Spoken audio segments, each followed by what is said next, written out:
Serena Vale had spent years building an empire, but it took one phone call to realize the people she trusted most were the ones tearing it down.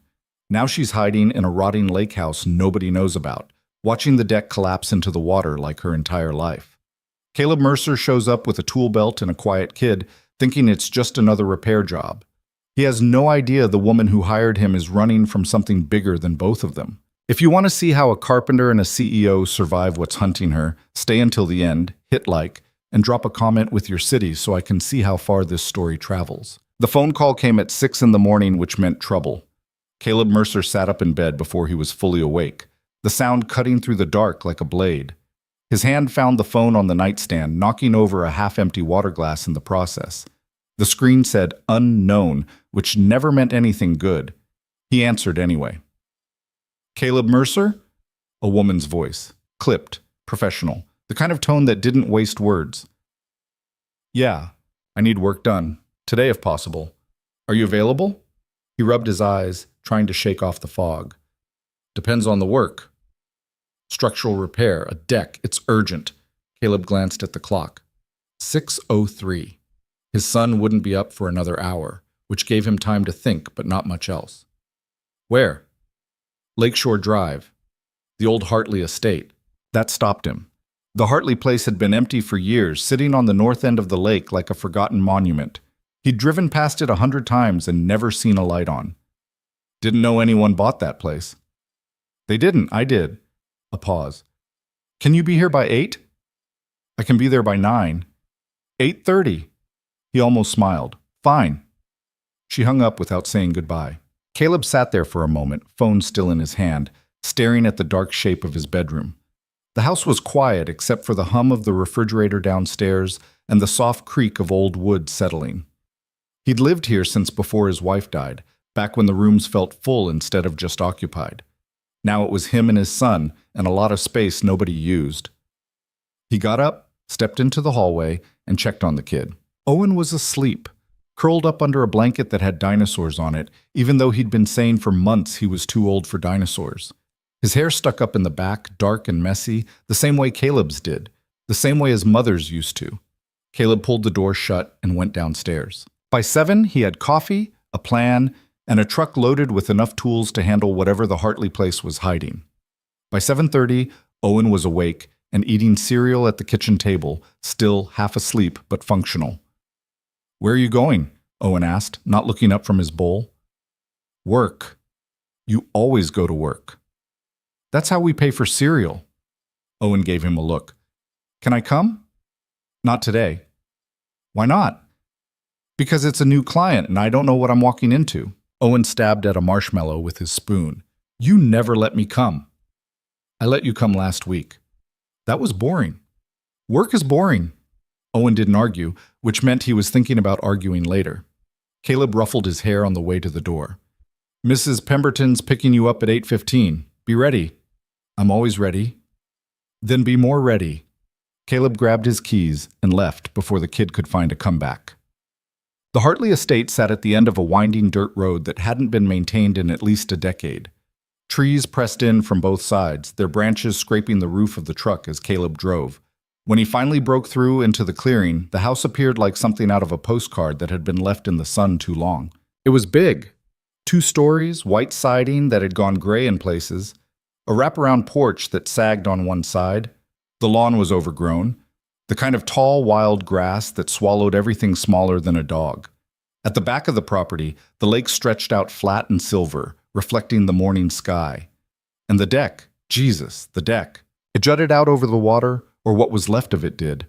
Half the boards were missing. The railing leaned at an angle that looked like it was deciding whether to fall or just give up. One corner had already collapsed into the shallows, leaving jagged wood sticking up like broken teeth. Caleb parked the truck and got out. The air smelled like wet earth and rotting wood. Somewhere in the trees, a bird made a sound that could have been a warning or just morning noise. He walked toward the house, boots crunching on gravel, and that's when the front door opened. The woman who stepped out didn't look like someone who belonged here. She was maybe 30, maybe younger, dressed in dark jeans and a white shirt that was too clean for a place like this. Her hair was pulled back tight, and her face had the kind of angles that made people look twice. Not because she was trying, but because she couldn't help it. She didn't smile, didn't wave, just stood there on the porch, arms crossed, watching him like she was deciding whether he'd passed some test he didn't know he was taking. "You're late," she said. Caleb checked his watch. "It's 8:27. I said 8:30, and I'm 3 minutes early." She didn't blink. "The deck's in the back." "I saw. Can you fix it?" "I can fix anything if you pay me enough." That got something, not a smile, but a shift, like she was recalculating. "How much?" "Depends on how bad it is. Let me look first." She stepped off the porch and started walking toward the back of the house without waiting to see if he'd follow. Caleb grabbed his tool belt from the truck and went after her. Up close, the deck was worse than he thought. The wood was soft in places, bloated with water damage. Nails had rusted through. The support beams underneath were barely holding, and one of them had cracked clean through. It wasn't just a repair job. It was a full rebuild. Caleb crouched down, running his hand along one of the boards. It crumbled under his fingers like wet cardboard. "This whole thing needs to come out," he said. The woman stood a few feet away, hands in her pockets. "How long? 3 weeks? Maybe 4. That's too long. Then hire someone else." She looked at him, and for a second he thought she might actually walk away. But she didn't. "Can you start today?" "I can start Monday." "Today." Caleb stood up, brushing wood dust off his hands. "Lady, I don't know who you are or why you're in such a hurry, but I've got a kid and a schedule. I'll start Monday, and I'll finish when it's done right. You want fast? Call someone who doesn't care if it falls apart in 6 months." She stared at him. He stared back. Finally, she nodded. "Fine. Monday." "Good." He turned to leave, but her voice stopped him. "What's your rate?" Caleb named a number. She didn't flinch. "Half up front," she said. "That's not how I usually—" "Half up front, or I find someone else." He studied her. There was something off about this whole thing. The urgency, the empty house, the way she stood like she was waiting for something to go wrong. "You in some kind of trouble?" he asked. Her expression didn't change. "No."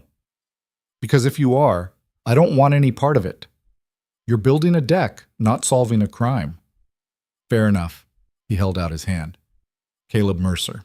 She hesitated, then shook it. Her grip was firm, too firm, like she was proving something. "Serena Vale."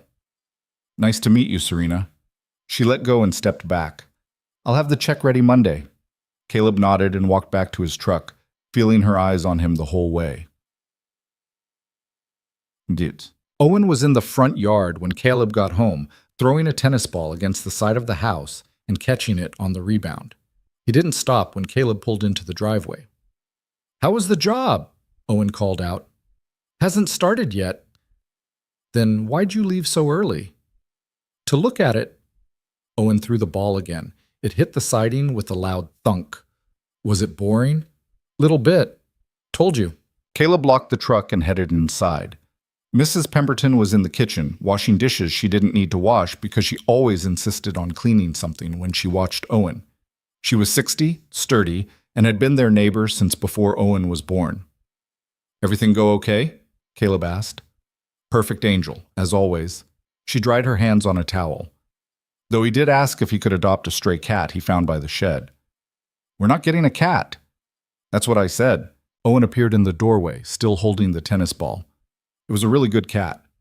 "No cats," Caleb said. "You didn't even see it." "Didn't need to." Mrs. Pemberton smiled and gathered her things. Caleb walked her to the door, thanked her, and watched her head down the driveway before turning back to Owen. "Homework?" "Did it." "All of it?" "Most of it." "Finish it." Owen groaned but disappeared upstairs. Caleb stood in the empty kitchen for a moment, listening to the sounds of the house, the fridge, the clock, the creak of floorboards above his head. It was the same every day, and most of the time that felt fine. Safe. Manageable. But today something felt different. He thought about Serena Vale, standing on that broken deck with her arms crossed and her jaw tight, like she was bracing for impact. He thought about the way she'd looked at him, not like a contractor, but like someone she was trying to figure out if she could trust. And he thought about the house, sitting empty for years until suddenly it wasn't. Caleb shook his head and started making dinner. It wasn't his business. He'd show up Monday, fix the deck, take the money, and move on to the next job. That's how it worked. That's how it always worked. Monday came fast. Caleb pulled up to the Hartley estate at 7:30, the truck bed loaded with lumber, tools, and a thermos of coffee he'd need by noon. The house looked the same as it had on Friday, silent, waiting, caught somewhere between abandoned and occupied. Serena was already outside. She was sitting on the front steps with a laptop balanced on her knees, fingers moving across the keyboard in quick, precise strokes. She didn't look up when he parked, didn't acknowledge him until he was halfway to the porch. "You're early," she said. "Wanted to get started." "Good." She closed the laptop and stood. She was wearing different clothes, dark jeans again, but this time with a faded sweatshirt that looked like it belonged to someone else. Her hair was down, which softened her face but didn't make her look any less like she was ready to fight something. Caleb nodded toward the back. "I'll start pulling up the old boards. It's going to be loud. I don't care. And messy. I still don't care." He almost smiled. "All right then." He spent the first hour tearing out the rotted wood, piece by piece, the sound of splitting lumber echoing across the lake. It was hard work, the kind that made his shoulders ache and his hands go numb, but it was good work. Straightforward, no surprises. Until there was one. He was prying up a board near the edge when he heard footsteps behind him. He glanced over his shoulder and saw Serena standing there, holding 2 bottles of water. "Thought you might be thirsty," she said. Caleb straightened, wiping sweat off his forehead with the back of his hand. "Thanks." She handed him one of the bottles and leaned against the railing that was still mostly intact. For a moment, neither of them said anything. The lake stretched out in front of them, flat and quiet, the kind of view people paid a lot of money for. "You live here alone?" Caleb asked. "For now." "That's a big house for one person." "I needed space." "From what?" She took a sip of water, eyes on the horizon. "Everything." It wasn't an answer, but it also wasn't not an answer. Caleb let it sit. "What about you?" she asked. "You live alone?" "Me and my kid." "How old?" 7? She nodded slowly like she was filing that information away. "What happened to his mom?" Most people didn't ask that. They danced around it, waited for him to bring it up, acted like the question itself might break something. But Serena just asked, plain and direct, and somehow that made it easier to answer. "Cancer," Caleb said. 3 years ago." "I'm sorry." "Yeah, me too." She looked at him then, really looked at him, and for a second he saw something crack in her expression. Not pity. Something closer to recognition, like she knew what it felt like to lose something you couldn't get back. Then it was gone. She pushed off the railing and started walking back toward the house. "Let me know if you need anything." Caleb watched her go, then turned back to the deck and kept working. The days started to blur together. Caleb showed up every morning at 7:30, worked until 3, then went home to pick up Owen from school. Serena was always there when he arrived, usually on the porch with her laptop, sometimes inside where he could see her through the windows, pacing while she talked on the phone in a voice that sounded nothing like the one she used with him. She brought him water every day around 10, coffee around noon. She never stayed long, never asked too many questions, but she was always there, watching, waiting, like she couldn't quite figure out what to do with herself. On the 4th day, Caleb finished pulling out the last of the old boards and started measuring for the new frame. Serena came outside just as he was marking the wood, her laptop tucked under one arm. "You're making progress," she said. "That's generally the idea." "How much longer?" 2 weeks, maybe less if the weather holds." She nodded, but she didn't leave. Instead, she sat down on the edge of the porch, legs dangling, and opened the laptop. Caleb kept working, the sound of his saw cutting through the quiet. He didn't mind her being there. It was strange, but not bad strange, just different. After a while, she spoke without looking up. "You ever think about leaving?" Caleb paused mid-cut. "Leaving where?" "Here. This town. This life." "Not really." "Why not?" "Because this is where my kid is, and his school, and his friends, and his whole world." He set the saw down.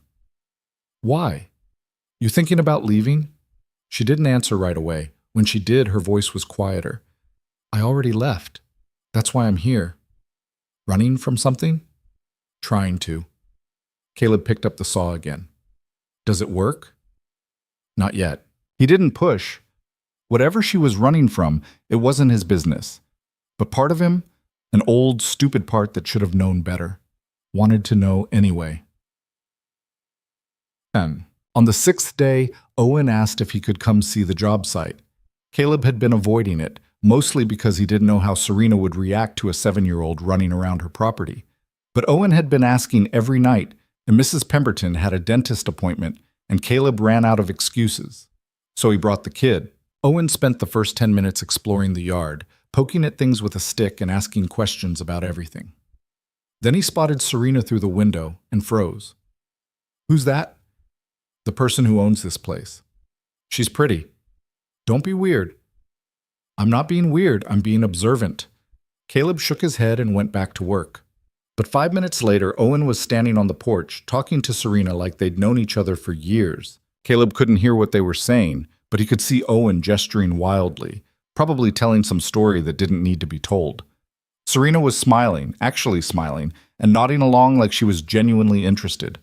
When Owen finally ran back over, he was grinning. She's nice, he announced. Glad you think so. She said I could come back any time. She did, huh? Yep. Owen picked up a scrap of wood and started dragging it across the grass. I like her. Caleb glanced back at the house. Serena was still on the porch, watching them.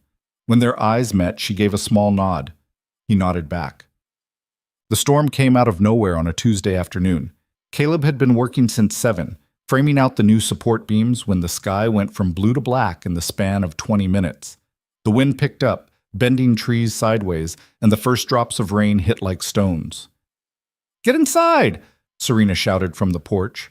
Caleb grabbed his tools and ran for cover just as the rain turned into a downpour. He made it to the porch, soaked through, and stood there dripping while the storm tore across the lake. Serena handed him a towel. You look like you fell in. Feels like it. Thunder cracked overhead loud enough to rattle the windows. The lights inside flickered once, then went out. Great, Serena muttered. You got candles? Somewhere. Osette. They found a box in the kitchen, half-melted stubs left over from whoever had lived here before. Serena lit 3 and set them on the counter. The house filled with soft, uneven light that made everything feel smaller. Caleb checked his phone. No signal. How long do these storms usually last? Serena asked. Couple hours. Sometimes longer. She leaned against the counter, arms crossed, staring at the candles. The rain pounded against the windows, relentless and loud. For a while, neither of them spoke. Then Serena said, I used to run a company. Caleb looked at her. Used to? I exposed corruption, people I trusted, people I worked with for years. Her voice was flat, like she was reading from a script. They turned it around, made me the villain. By the time I realized what was happening, it was too late. So you came here. So I ran here. She looked at him. That's the truth. That's what I've been hiding from. Caleb didn't know what to say. What do you say to someone who just handed you their whole life in 3 sentences? I'm sorry, he said finally. Don't be. I made my choices. Doesn't mean they were wrong. She smiled, but it didn't reach her eyes. You don't even know me. I know enough. The storm raged outside, shaking the walls, but inside the kitchen it felt still. Caleb could see the tension in Serena's shoulders, the way she held herself like she was one wrong word away from breaking. You ever feel like you're just surviving? She asked. Every day? How do you stand it? I don't know. You just do. She looked at him for a long time, and something shifted in the air between them. Something unspoken, but undeniable. Then her phone rang. The sound cut through the moment like a knife. Serena pulled it out, glanced at the screen, and her whole body went rigid. I have to take this, she said. She walked into the other room, her voice low and urgent. Caleb stayed in the kitchen, staring at the candles, feeling like he'd just stepped into something he didn't understand. But one thing was clear. Whatever Serena was running from, it had just found her. Caleb stood in the kitchen listening to the muffled sound of Serena's voice from the other room. He couldn't make out the words, but he didn't need to.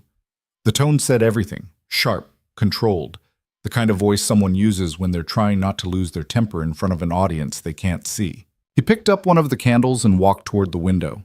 Rain streaked down the glass in thick rivers, turning the lake into a gray blur. The deck he'd been rebuilding was already half underwater, the new lumber dark and slick. He'd have to check the foundation once this cleared, make sure nothing had shifted. Behind him, Serena's voice rose slightly, then cut off. A door closed. Footsteps came back down the hall. When she walked into the kitchen, her face was blank in a way that felt deliberate, like she'd put a mask on and was daring him to notice. "Everything okay?" Caleb asked. "Fine." Didn't sound fine. She grabbed one of the candles off the counter and held it up like she was inspecting the flame. "That was my lawyer. The board wants to settle." "That's good, right?" "It would be if I trusted them." She set the candle down harder than necessary. "They're offering money to make me go away, sign an NDA, disappear, let them rewrite the story however they want. And you don't want that. I want them to admit what they did. I want the truth on record." Her jaw tightened. But apparently that's not how this works. Caleb leaned against the counter, watching her. She was pacing now, 3 steps one way, 3 steps back, like her body didn't know what to do with the anger she was holding. "What are you going to do?" he asked. "I don't know." She stopped pacing and looked at him. "What would you do?" "I'm not you." "Pretend you are." Caleb thought about it. "I'd ask myself what I could live with. Because money goes away. So does anger. But regret sticks around." She stared at him, and for a moment he thought she might argue. Instead, she just nodded slowly and turned back toward the window. The storm kept hammering the house, relentless and loud, filling the silence between them. By the time the rain stopped, it was almost 6. The power was still out, and the sky had gone from black to a bruised purple that made everything look unreal. Caleb checked his phone again, still no signal, and felt the first prickle of worry about Owen. "I need to get home," he said. Serena looked up from where she was sitting at the kitchen table, surrounded by papers she'd been reading by candlelight. "Your son." "Yeah, Mrs. Pemberton was supposed to pick him up from school, but if the power's out everywhere—" "Go. I'll be fine." Caleb hesitated. The roads were going to be a mess, maybe even flooded in places, and leaving her here alone in a dark house with no phone service felt wrong in a way he couldn't quite name. But Owen came first. Owen always came first. "I'll be back tomorrow," he said, "if the roads are clear." "Even if they're not." She almost smiled. "Be careful." Caleb grabbed his jacket and headed out into the wet, heavy air. The driveway was a mess of mud and broken branches, and the truck's tires spun twice before catching. He drove slowly, eyes on the road, trying not to think about Serena sitting alone in that kitchen with her lawyer's voice still echoing in her head. By the time he made it back to town, the sun was setting and the power was flickering back on in uneven patches. Mrs. Pemberton's house was dark, but his wasn't. He pulled into the driveway and saw Owen's face appear in the front window, then disappear. The door opened before Caleb could get his keys out. "You're late," Owen said. "Storm." "I know, Mrs. Pemberton's basement flooded. We had to move all her boxes." Caleb stepped inside and ruffled the kid's hair. "You okay?" "Yeah, are you?" "I'm fine." Owen gave him a look that said he didn't quite believe it, but he didn't push. Instead, he went back to the couch, where he'd been building something out of Legos, and Caleb stood in the doorway watching him for a moment before heading into the kitchen to figure out dinner. Later that night, after Owen was asleep and the house was quiet, Caleb sat on the back porch with a beer he didn't really want and thought about what Serena had said. What would you do? He didn't know, and that bothered him more than it should have.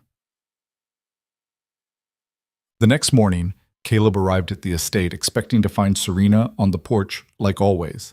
Instead, the house was silent. No laptop, no coffee, no sign of her at all. He knocked on the door, waited. Knocked again. Nothing. He tried the handle, unlocked, and pushed the door open slowly. "Serena?" His voice echoed through the empty hall. He stepped inside, boots leaving wet prints on the hardwood, and listened. Somewhere upstairs, a floorboard creaked. "Serena, it's Caleb." "I'm here." Her voice came from the second floor, faint and flat. Caleb climbed the stairs, following the sound, and found her in what looked like a bedroom. She was sitting on the floor with her back against the wall, still in the same clothes from yesterday, her laptop open beside her. "You been up all night?" he asked. Most of it. You look like hell. She laughed, but it came out wrong. Thanks. Caleb crossed the room and sat down next to her, leaving a foot of space between them. Up close, he could see the dark circles under her eyes, the way her hands were shaking just slightly. What happened? He asked. They leaked it. The board. They leaked everything to the press before I could. She tilted her head back against the wall. By this afternoon, every news outlet in the country is going to have their version of the story, and I'll be the one who looks like I was trying to destroy the company. Can your lawyer do something? He's trying, but the damage is already done. She closed her eyes. I should have seen this coming. I should have known they'd move first. Caleb didn't know what to say. He wasn't good at this, at knowing the right words for when everything was falling apart. So he just sat there, shoulder almost touching hers, and let the silence do the talking. After a while, Serena spoke again, quieter this time. Do you ever feel like you're just waiting for the next bad thing to happen? Yeah. How do you stop?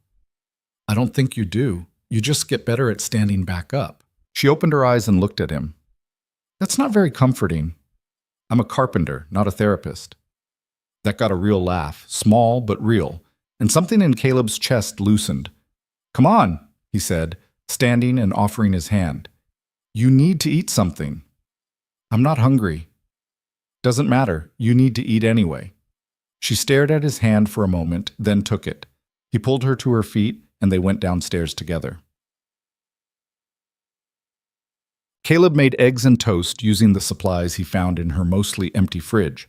Serena sat at the table and picked at the food without really eating it, but at least she was sitting. At least she was upright.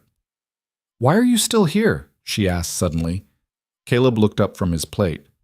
What do you mean? You could have just left, finished the job, and walked away.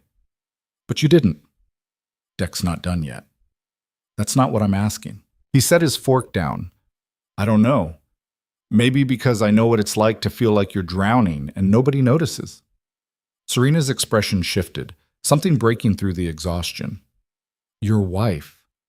Yeah. What was she like? It was a question people almost never asked, and when they did, they usually wanted the sanitized version, the version that didn't hurt. But Serena wasn't asking for that. She was asking because she actually wanted to know. She was stubborn, Caleb said, and funny, and she hated when I left dishes in the sink. He smiled barely. She got sick fast. 6 months from diagnosis to... He stopped. I spent those 6 months trying to fix something I couldn't fix, and then she was gone, and I didn't know what to do with myself. How did you figure it out? I didn't. I just had a kid who needed me to. He looked at her. You don't figure it out. You just keep going until one day it hurts a little less. Serena nodded slowly, and for a moment neither of them said anything. Then she reached across the table and put her hand over his. Thank you, she said. For what? For being here. Caleb didn't pull his hand away. He just sat there, feeling the weight of her palm against his knuckles, and thought about how strange it was that two people who barely knew each other could understand each other better than people who'd known them for years. The story broke that afternoon. Caleb was outside working on the deck when Serena came out holding her phone, her face pale. She didn't say anything, just handed it to him. The headline read, Former CEO Serena Vale accused of financial misconduct in company scandal. Caleb scrolled through the article. It was brutal. They'd painted her as reckless, vindictive, someone who'd tried to take down the company when her own mistakes were exposed. There were quotes from unnamed sources, carefully worded implications, and just enough truth mixed in with the lies to make it all sound believable. This is all wrong, Caleb said. I know. So tell them. You think I haven't tried? Her voice cracked. Nobody wants the truth. They want the story that makes sense, and right now, I'm the easier villain. Caleb handed the phone back. Then don't give them what they want. What does that mean? It means you stop trying to convince people who've already made up their minds. You focus on the ones who haven't. Serena stared at him. You make it sound simple. It's not. But sitting here waiting for it to get worse isn't going to help either. She looked out at the lake, her jaw tight. For a long time, she didn't say anything. Then she turned back to him. I need to go back to the city. Caleb's stomach dropped, though he wasn't sure why. When? Tomorrow. My lawyer thinks if I make a statement, if I show up instead of hiding, she stopped. I don't know if it'll help, but I have to try. You want me to come with you? The question surprised both of them. Serena blinked. Why would you do that? Because you shouldn't have to walk into that alone. You don't owe me anything. I know. She studied his face, searching for something. You really mean that? Yeah, I do. For a moment, Serena looked like she might cry, but she didn't. Instead, she nodded once, sharp and sure. Okay, she said. Okay. They left early the next morning before the sun was fully up. Caleb had called Mrs. Pemberton the night before and asked if she could keep Owen for the day, maybe overnight if things ran late. She'd said yes without asking questions, which was one of the many reasons he liked her. The drive to the city took 3 hours. Serena spent most of it on her phone, typing furiously, making calls, her voice clipped and professional. Caleb kept his eyes on the road and didn't interrupt. When they finally hit the city limits, the energy shifted. Buildings pressed in on all sides, glass and steel reflecting the gray sky. People moved fast on the sidewalks, heads down, purpose in every step. It felt like a different world from the lake, and Caleb realized how long it had been since he'd been anywhere like this. Serena directed him to a high-rise downtown, all sharp angles and tinted windows.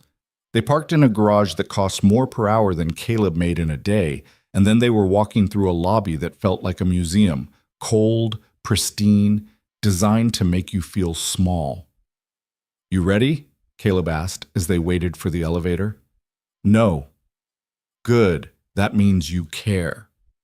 The elevator doors opened and they stepped inside. The law office was on the 23rd floor. Serena's lawyer was a man in his 50s named Richard, with silver hair and a handshake that felt like a business transaction. He looked at Caleb with thinly veiled confusion, but didn't ask questions. They're ready for you, Richard said to Serena. Who's they? The board's legal team, and a mediator. Serena's face went hard. You didn't tell me there'd be a mediator. It's standard for settlements. I'm not settling. Serena, I'm not. Richard sighed, glancing at Caleb like he might be able to help. Caleb just shrugged. Fine, Richard said. But if you go in there without a plan, they're going to eat you alive. Then I'll bring a bigger appetite. She walked past him into the conference room, and Caleb followed. But the room was all glass and polished wood, with a table long enough to seat 20 people. Only 5 were there now, 3 men in expensive suits, 1 woman with a tablet, and the mediator, a thin man with glasses who looked like he'd rather be anywhere else. Serena took a seat across from them. Caleb stood behind her, arms crossed, trying to look like he belonged. One of the men leaned forward. Ms. Vale, we appreciate you coming. Let's skip the pleasantries, David. What do you want? David, Caleb assumed he was the head of the board, smiled thinly. We want to resolve this. Quietly. Quickly. We're prepared to offer you a very generous settlement in exchange for your silence. How generous? 7 figures. Serena didn't blink. And in exchange, I sign an NDA and let you rewrite history. We prefer to think of it as moving forward. You leaked the story to the press. That was unfortunate, but necessary. Necessary. Serena's voice was ice. You turned me into a criminal to cover your own corruption, and you call it necessary. David's smile faded. We're trying to protect the company. You're trying to protect yourselves. The room went quiet. The mediator cleared his throat. Perhaps we should... I have evidence, Serena said. Everyone froze. What? David's voice was sharp now. Emails, financial records, recorded calls. Everything you thought I didn't have. She leaned forward. I know about the offshore accounts, the falsified reports, the bribes. All of it. David's face went pale. You're bluffing. Try me. The silence that followed was suffocating. Caleb could feel the tension in the room like a live wire, could see the way the other board members were looking at each other, recalculating. Finally, David spoke, his voice low and dangerous. If you release that information, you'll destroy the company. Thousands of people will lose their jobs. Then maybe you should have thought about that before you committed fraud. Serena, I'm done. She stood. You want to settle? Fine. Here are my terms. You admit to the misconduct, publicly. You step down from the board, and you make sure every employee affected by your decisions gets the severance they deserve. Do that, and I'll keep the evidence to myself. David stared at her. You're insane. No, I'm just done being quiet. She turned and walked out. Caleb followed. They didn't speak until they were back in the truck, the city shrinking behind them in the rearview mirror. Serena sat with her arms crossed, staring out the window, her jaw still tight. You okay? Caleb asked. I don't know. That was pretty badass back there. She laughed, sharp and sudden. I'm probably going to regret it. Maybe. But you stood up. Yeah, she looked at him. Thanks for being there. Anytime.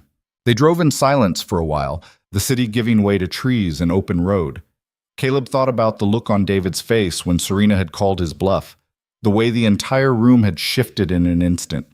He didn't know if what she'd done would work, didn't know if the board would actually meet her terms. But he knew she'd walked into that room scared and walked out stronger, and that had to count for something. Mom. When they got back to the lake, it was almost dark. The house looked the same as always, silent, waiting, caught between something and nothing. Serena got out of the truck slowly, like her body was finally catching up with everything that had happened. You need anything? Caleb asked. Sleep? Maybe a drink? I can do one of those things. She smiled, tired but real. Stay, just for a little while. So he did. They sat on the porch in the fading light, not talking much, just being.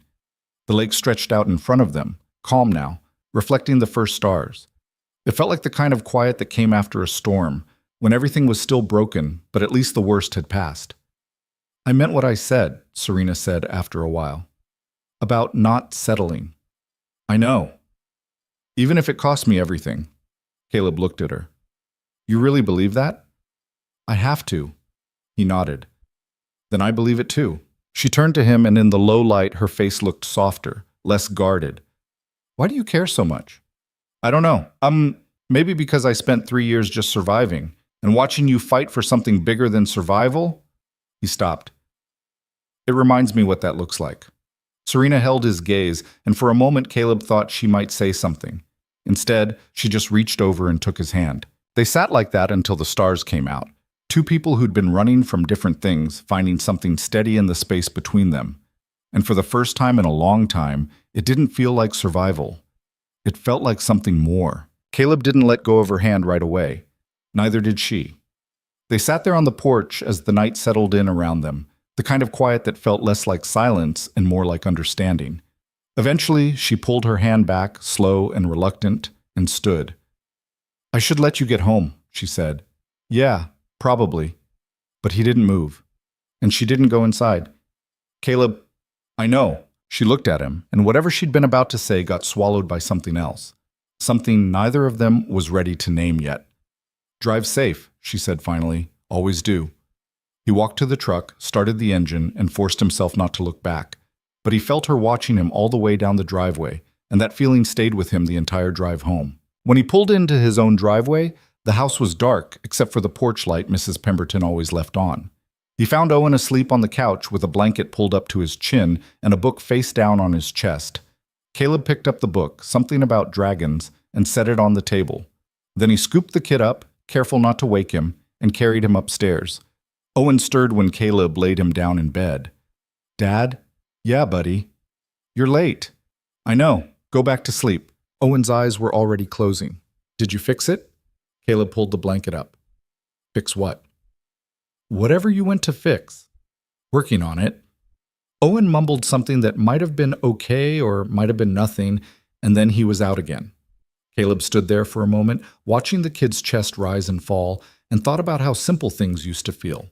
How you could measure a day by whether the work got done and the kid got fed and nothing caught on fire. Now everything felt complicated. He went downstairs, grabbed a beer from the fridge, and sat on the back steps. The yard was overgrown, the grass too long. The flower beds his wife had planted years ago now just weeds. He kept meaning to fix it, kept meaning to do a lot of things. His phone buzzed, a text from Serena. Thank you for today. He stared at the screen for a moment. then typed back. Anytime. 3 dots appeared, then disappeared, then appeared again. I mean it. Caleb smiled despite himself and set the phone down. He finished the beer, went inside, and fell asleep on the couch before he could talk himself out of it. The next morning came too fast. Caleb woke up stiff, his neck at an angle that made everything ache, and stumbled into the kitchen to find Owen already dressed and eating cereal. "You slept on the couch," Owen said, not looking up. "Good observation." "Why?" "Because I'm getting old." "You're not old. Mrs. Pemberton is old." "Don't let her hear you say that." Owen grinned and went back to his cereal. Caleb poured himself coffee and checked his phone. No new messages. He told himself that was fine, that he didn't need to hear from Serena every morning, that this wasn't something he should be thinking about at all. But he thought about it anyway. He dropped Owen at school, then headed to the estate. The driveway looked different in the morning light, less ominous, more just tired, like the house itself was still waking up. Serena was on the porch when he arrived, laptop open, coffee in hand. She looked up when he got out of the truck, and something in her expression shifted when she saw him. Not quite a smile, but close. "Morning," she said. "Morning. Sleep okay?" "Not really. You?" "Same." He grabbed his tool belt and walked around to the back. The deck was coming together now, the new boards laid out in clean rows, the frames solid underneath. Another week and it'd be finished. Another week, and he'd have no reason to come back here every day. That thought bothered him more than it should have. He worked through the morning, measuring and cutting and nailing, the rhythm of it familiar and grounding. Around 10, Serena came out with water like always. But this time she didn't just hand it to him and leave. She sat down on the edge of the new deck, legs dangling, and watched him work. "Can I ask you something?" she said. "Sure." "Why carpentry?" Caleb set down his hammer. "Why not?" "That's not an answer." He wiped sweat off his forehead and sat down next to her. "My dad was a carpenter. Taught me when I was a kid. I was going to do something else, college, maybe law school, but then my wife got pregnant and we needed money fast. So I started taking jobs. And then she got sick, and I needed to be around for Owen, and carpentry let me do that." He shrugged. "It's not a great story. It's honest. That's all I've got." Serena nodded slowly, looking out at the water. "I used to think if I worked hard enough, if I was smart enough, I could build something that mattered, a company that actually made a difference. And for a while I did. But then I looked around and realized the people I was working with didn't care about any of that. They just wanted the money and the power and the credit." She paused. "I spent 10 years building something, and it took 6 months for them to tear it all down. So build something else." "Like what?" "I don't know, but you're smart enough to figure it out."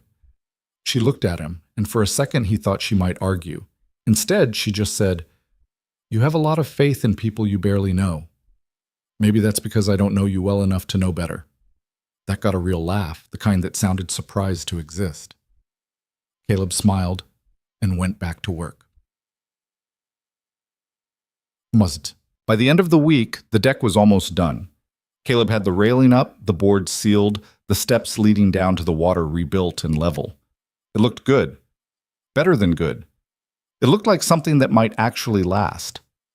Serena came out on Friday afternoon while he was finishing the final touches. She had her phone in her hand, and her face was tight in a way that made his stomach drop. "What happened?" he asked. "They responded." "The board?" "Yeah." She handed him the phone. It was an email, formal and cold. The board rejected every one of her terms. They weren't admitting to anything. They weren't stepping down. And they definitely weren't paying severance to anyone. Instead, they'd filed a countersuit, accusing her of defamation and breach of contract. The settlement offer was off the table. If she wanted to fight, they were ready. Caleb handed the phone back. "What are you going to do?" "What I said I'd do. Fight. Even if you lose. Especially if I lose." Her voice was hard now, all the softness from earlier in the week gone. "Because if I don't fight, they win. And I'm tired of letting people like that win." Caleb wanted to tell her it wasn't worth it, that walking away was sometimes the smarter choice, that she didn't owe the world her pain. But he looked at her face and realized she'd already made up her mind. And maybe that was the right call. Maybe some fights were worth having even if you knew they'd cost you everything. "Okay," he said. Then let's figure out what you need. I need a miracle. Fresh out of those. How about a plan instead? She almost smiled. You're not a lawyer. No, but I'm pretty good at fixing things that are broken. This isn't a deck, Caleb. I know, but the principle's the same. You figure out what's still solid, you reinforce it, and you rebuild from there. Serena stared at him for a long moment, then shook her head. You make it sound simple. It's not, but sitting here waiting for them to bury you isn't going to help either. She looked out at the water, her jaw tight. I don't even know where to start. Start with the evidence. You said you have it. Show me, Mum. They spent the next 2 hours in the house. Serena's laptop open on the kitchen table, files spread out across every available surface. She walked him through it, emails between board members discussing how to hide losses, financial records showing money being funneled into accounts that didn't exist on paper, recordings of calls where executives laughed about manipulating audits. It was damning, all of it. Why haven't you released this yet? Caleb asked. Because the second I do, they'll bury me in legal motions, tie it up in court for years, and by the time it's over, nobody will care anymore. She leaned back in her chair. I need it to matter. I need people to actually pay attention.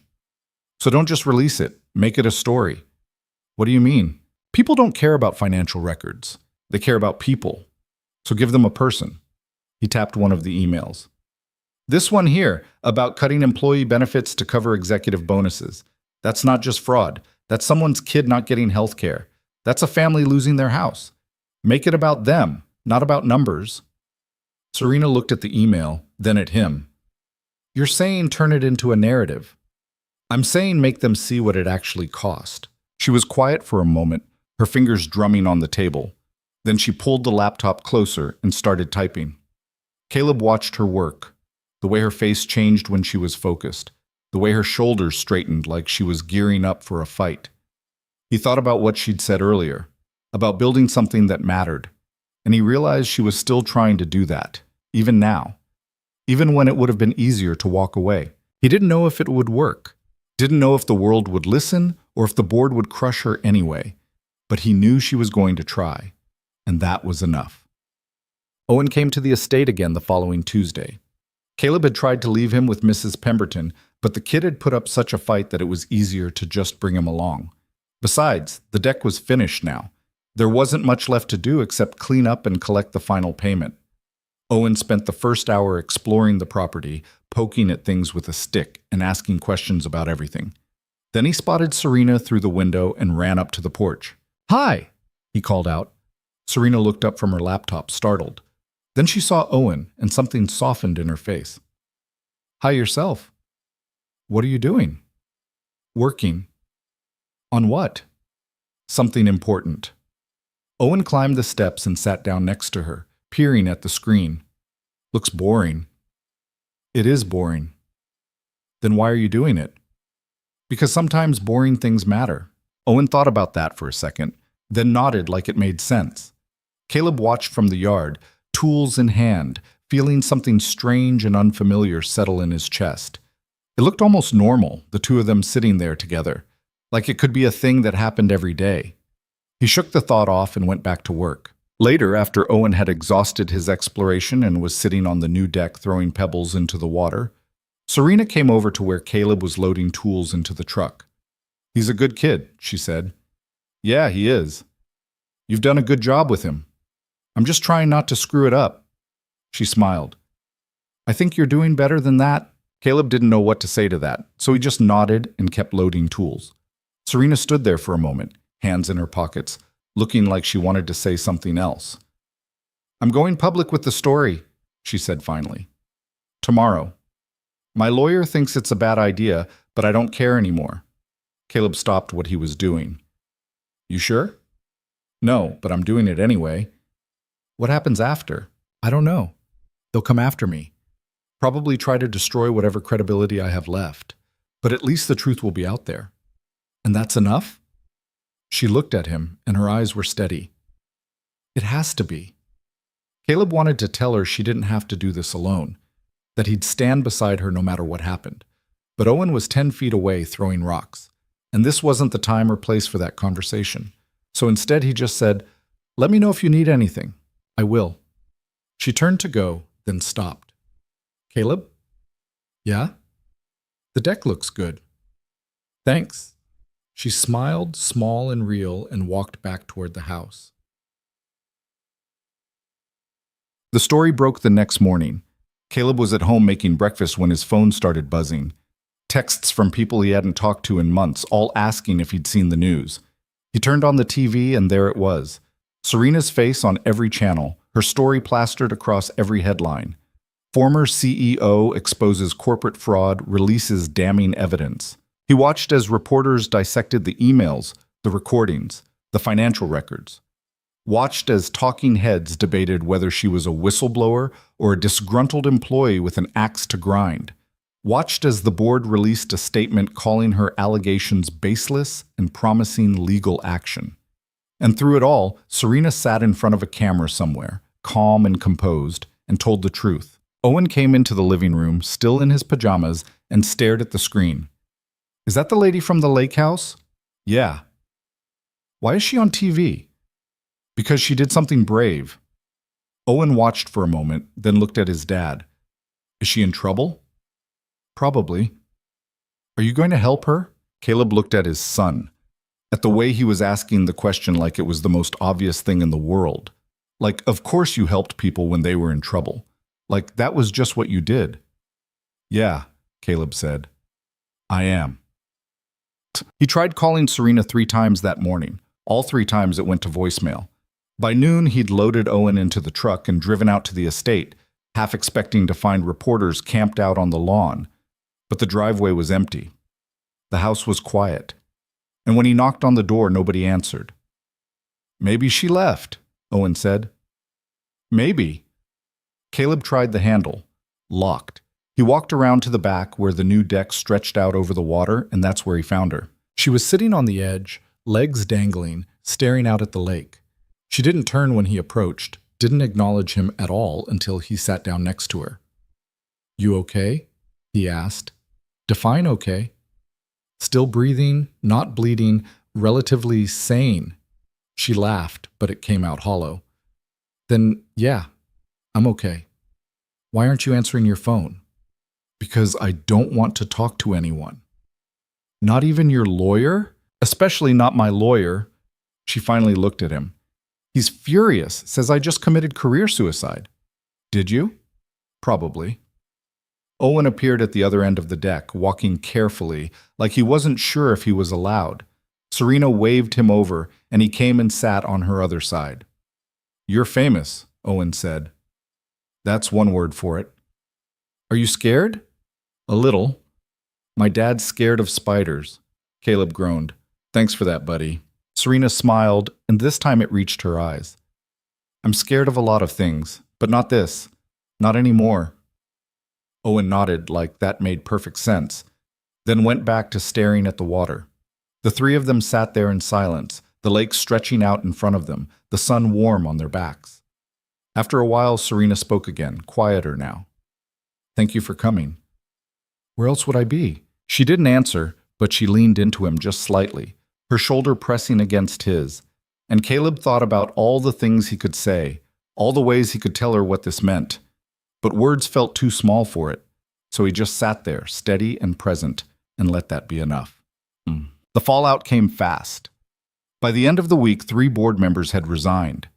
Federal investigators had opened an inquiry.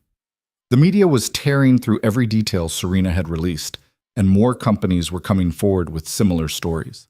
It was bigger than anyone had expected, bigger than Serena had hoped for, but it was also ugly. The board's lawyers filed motions to have her arrested for theft of proprietary information.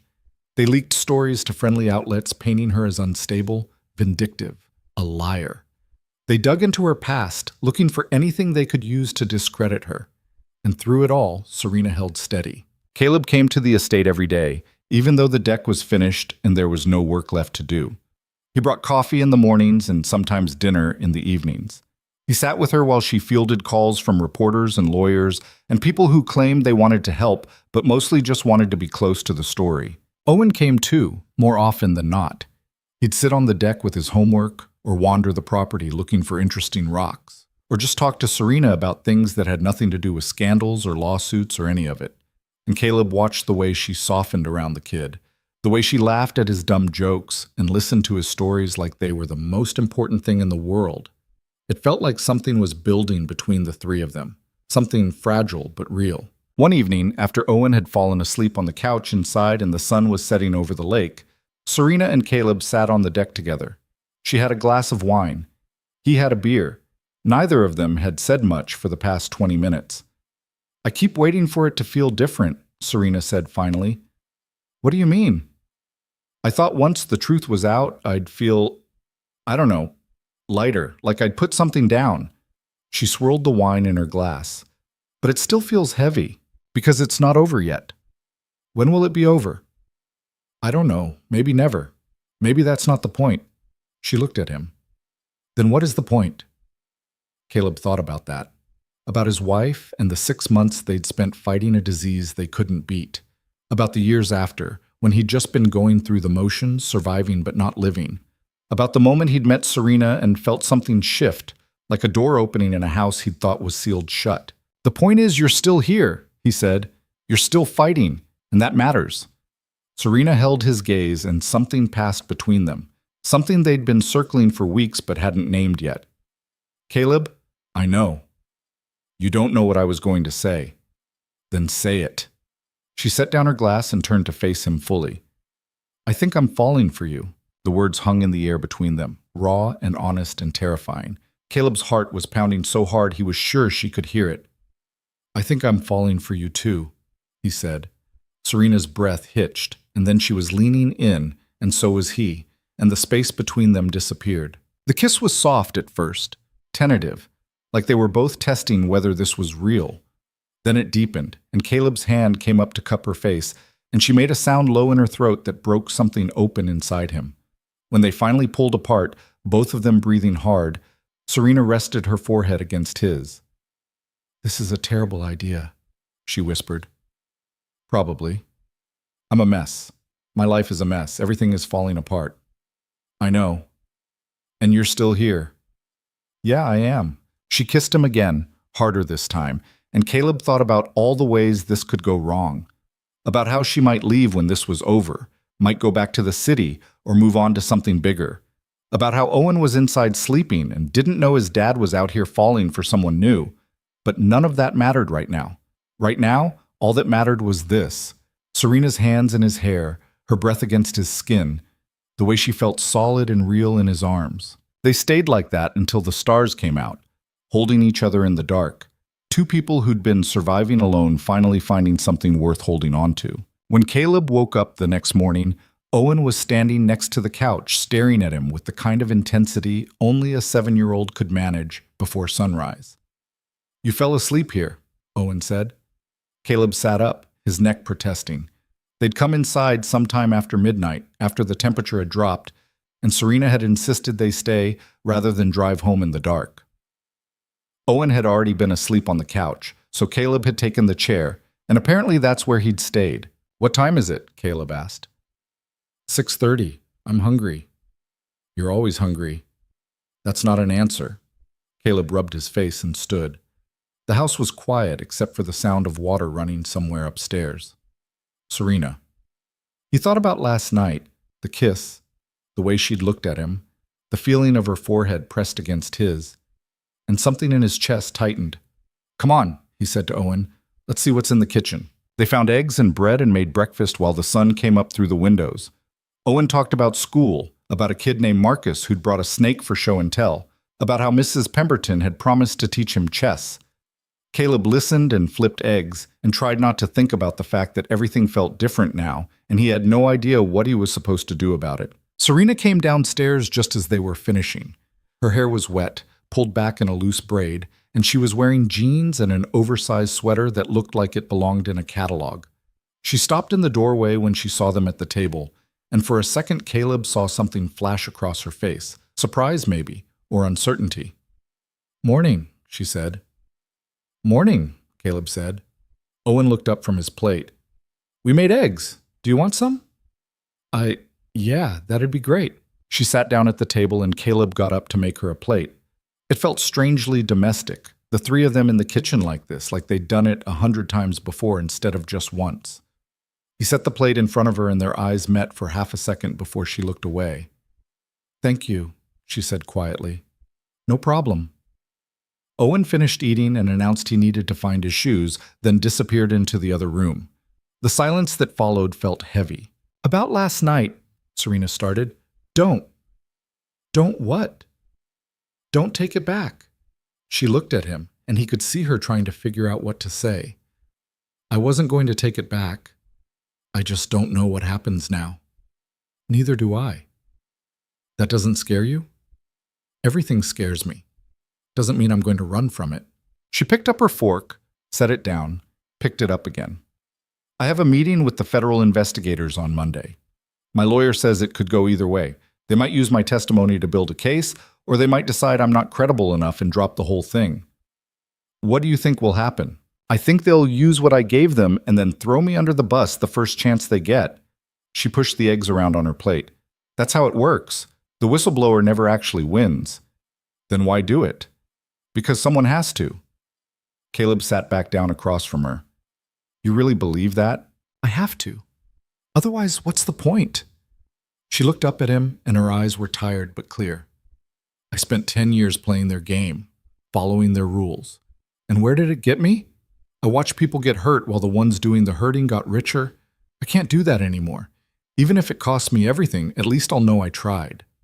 Owen came back into the kitchen holding one shoe. "I can't find the other one." "Where'd you take them off?" Caleb asked. "I don't remember." "Then retrace your steps." Owen sighed dramatically and wandered off again. Serena watched him go, and when she looked back at Caleb, there was something softer in her expression. "He's lucky to have you," she said. "I'm lucky to have him." "Do you ever worry you're not enough for him?" Caleb thought about that. "Every day, but I show up anyway. That's all I know how to do. That's more than most people. Maybe. Or maybe it's just the bare minimum, and I'm fooling myself into thinking it's enough." He leaned forward. "You want the truth? I have no idea what I'm doing. With Owen, with this, with any of it, I'm just trying not to screw it up worse than it already is." Serena reached across the table and put her hand over his. "You're not screwing it up. You don't know that. I know you showed up when I needed someone. I know you didn't ask for anything in return. I know your kid is happy and safe and loved." She squeezed his hand.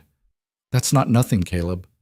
He wanted to believe her, wanted to believe that just showing up was enough, that he wasn't failing at everything he touched. But doubt was a hard thing to shake, especially when it had been living in your head for 3 years. Owen appeared again, this time with both shoes. "Found it. Can we go now?" "Yeah, we can go." Serena stood when they did. "Will you come back?" The question hung there, loaded with more meaning than the words themselves. Caleb looked at her, at the way she was standing with her arms wrapped around herself, like she was bracing for him to say no, and he realized she was just as scared as he was.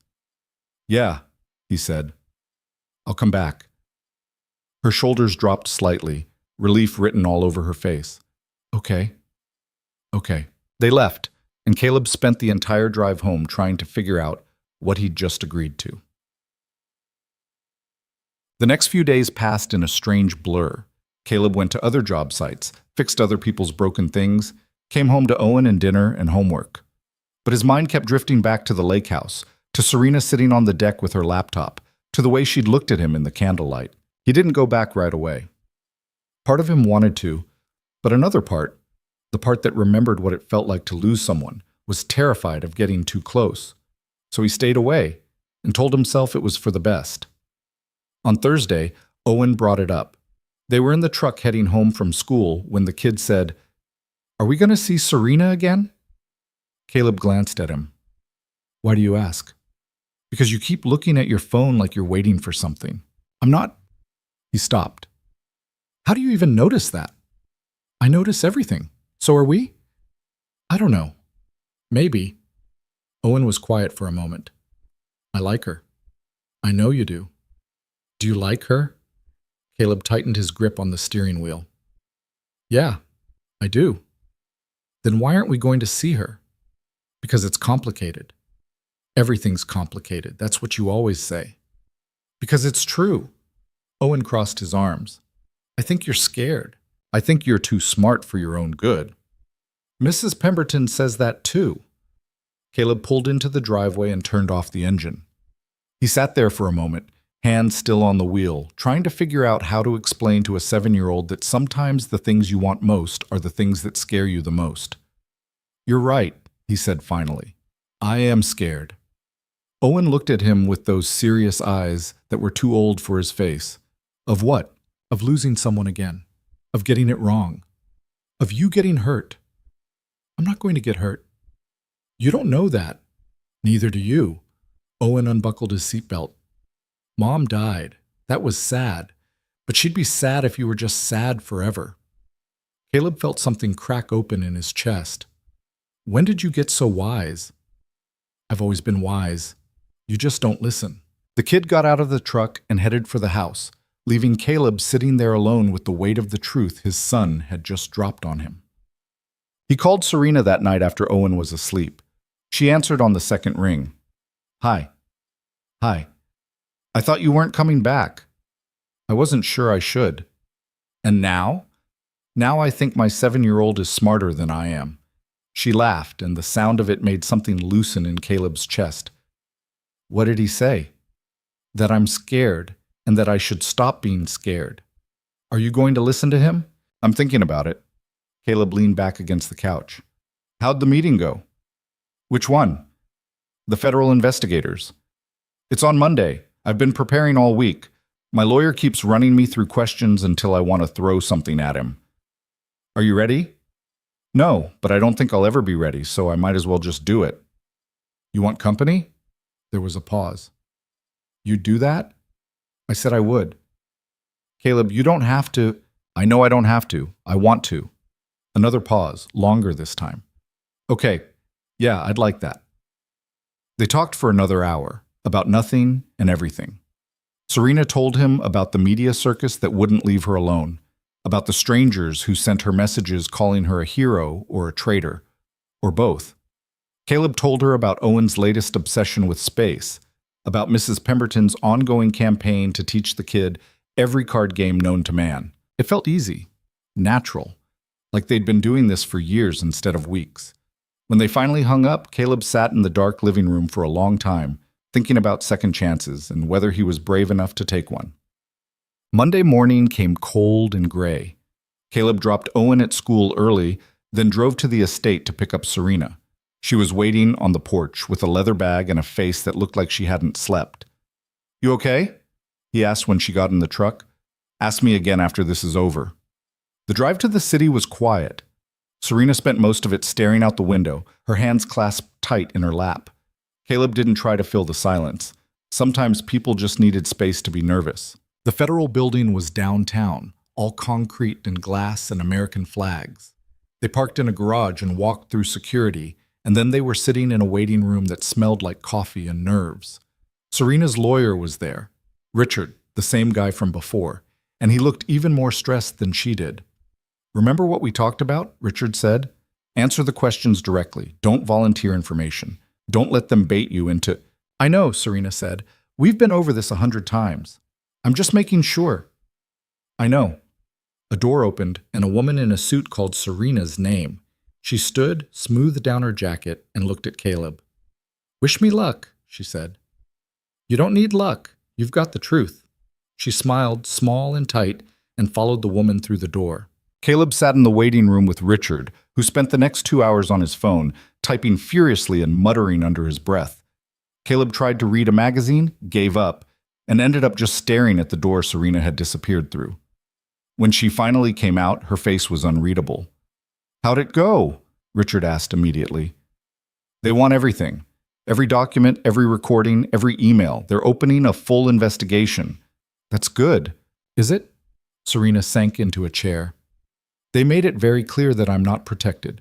If the board goes after me, the investigation won't shield me from civil suits. I could lose everything. But the truth will come out.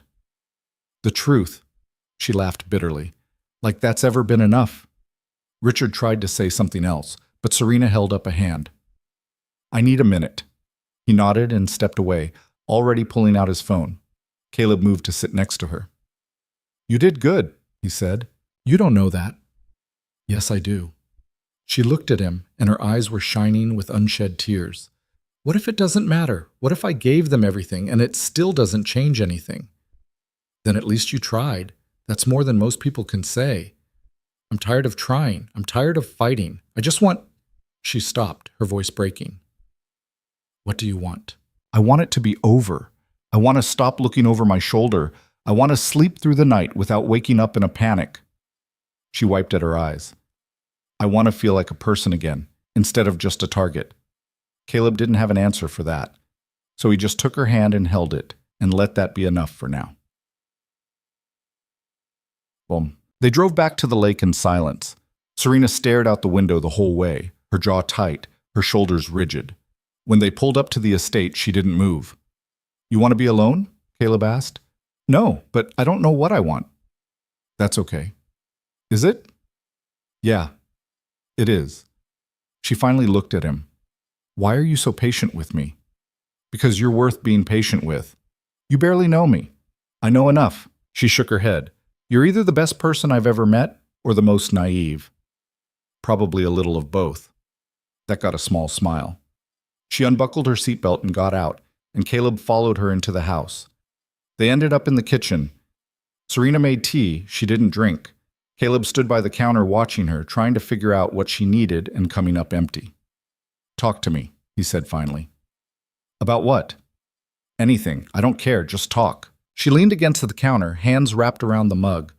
When I was a kid, my dad used to say that if you work hard enough, you can build anything. He was a contractor, like you. He'd come home every night covered in dust and exhausted, but he was happy because he'd built something that day. Something real. She stared into the tea. I thought if I worked hard enough, I could do the same thing. Build something that mattered. But I didn't build anything. I just played politics and signed papers and convinced myself it meant something. It did mean something. You created jobs. I made rich people richer. That's what I did. And when I tried to do the right thing, they turned on me. She set the mug down hard. My dad was wrong. Hard work doesn't mean anything if the system is rigged. So change the system. I can't change it. I'm one person. You've already changed it. You exposed them. You started something.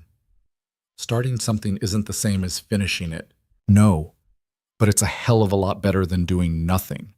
She looked at him for a long moment, and then suddenly she was crossing the space between them and kissing him. It wasn't soft like before. It was desperate, angry, like she was trying to prove something or forget something or both. Caleb kissed her back, his hands coming up to her waist, pulling her closer. She made a sound against his mouth, and then her fingers were in his hair, and everything else fell away. When they finally broke apart, both of them breathing hard, Serena pressed her forehead to his chest. I don't know what I'm doing, she whispered. Me neither. This is a bad idea. Probably. We should stop. Do you want to stop? She pulled back just enough to look at him. No. Then don't. She kissed him again, slower this time, and Caleb thought about all the reasons this was complicated and messy and probably a mistake. But right now, with Serena's hands on his face and her breath warm against his skin, none of that seemed to matter. They stayed like that for a long time, holding each other in the quiet kitchen, two broken people trying to figure out how to be whole. Over the next week, something shifted. Caleb started spending more time at the estate, bringing Owen with him more often than not. They'd have dinner together, simple things, pasta or sandwiches or whatever Caleb could throw together with what was in the fridge. Owen would do his homework at the kitchen table while Serena worked on her laptop, and Caleb would fix small things around the house that didn't really need fixing but gave him an excuse to stay. It felt like they were building something, carefully, slowly, like they were all afraid it might fall apart if they moved too fast. One evening, after Owen had fallen asleep on the couch again, Serena and Caleb sat on the back deck under a sky full of stars. The air was cool, the lake quiet, and for the first time in weeks, Serena looked almost relaxed. I got a call today, she said, from a reporter. She wants to do a profile piece on whistleblowers. Wants to interview me. You gonna do it? I don't know. My lawyer says it's a bad idea, that it'll just keep me in the spotlight. What do you think? I think I'm tired of hiding. She pulled her knees up to her chest. But I'm also tired of fighting. I don't know which one wins. Caleb reached over and took her hand. You don't have to decide tonight. I feel like I have to decide everything right now. Like if I don't, it'll all slip away. It won't. How do you know? Because you're not doing this alone anymore. She looked at him, and in the dim light he could see tears gathering in her eyes. When did you become so important to me? Probably around the same time you became important to me. She laughed, wiping at her eyes. This is ridiculous. We barely know each other. I know you drink your coffee black. I know you tap your fingers when you're thinking. I know you're stubborn and smart and brave even when you don't feel like it. He squeezed her hand. I know enough. Serena leaned into him, her head on his shoulder, and they sat like that while the stars wheeled overhead. After a while, she spoke again, quieter now. What happens when this is over? When the investigation is done and the media moves on and I have to figure out what comes next? I don't know. What do you want to happen? I don't want to go back to the city. I don't want to build another company or sit in another boardroom or pretend I care about quarterly earnings. She was quiet for a moment. I think I want to stay here, by the lake, where things are simple. Things are never simple. Simpler then. Caleb thought about what that would mean. Serena staying. The three of them figuring out how to be something more than just people passing through each other's lives. It terrified him and thrilled him in equal measure. I'd like that, he said. Yeah? Yeah. She lifted her head and kissed him, soft and sweet, and Caleb thought about how strange life was, how you could spend years just surviving, going through the motions, and then one day someone walked into your life and reminded you what it felt like to actually live. The breaking point came 2 weeks later. Caleb was at home when his phone rang. It was Serena, and she sounded wrong. They're here, she said. Who's there? Reporters, a lot of them. They're camped out at the end of the driveway. I can't leave. I'm on my way. He grabbed his keys and was out the door before Owen could ask where he was going. The drive to the estate felt like it took forever, every red light an eternity. When he finally turned onto her road, he saw what she meant. There were at least a dozen cars parked along the dirt road, news vans with satellite dishes, people with cameras and microphones. They swarmed the truck when he tried to get through, shouting questions, taking pictures. Are you involved with Serena Vale? Is she hiding something? What's your relationship? Caleb kept driving, slow and steady, until they finally moved out of the way. He made it to the house and found Serena standing at the window, arms wrapped around herself. You okay? He asked. They've been here since morning. I called the police, but they said as long as they're on public property, there's nothing they can do. Did you talk to them? No, my lawyer said not to. She turned away from the window. They're not going to leave, are they? Eventually they will, when they realize you're not giving them anything. And until then? Until then, you wait. She laughed bitterly. I'm so tired of waiting. Caleb pulled her into his arms, and she sagged against him like all the fight had gone out of her. They stood like that for a long time, while outside the reporters kept their vigil. That night, Caleb stayed. He didn't ask, and she didn't offer. It just became clear that he wasn't leaving her alone with that circus outside. He called Mrs. Pemberton and asked if she could keep Owen overnight, and she agreed without asking questions. They made dinner together, moving around the kitchen in comfortable silence. Afterward, they sat on the couch with the lights off, watching shadows move across the walls. Thank you for being here, Serena said.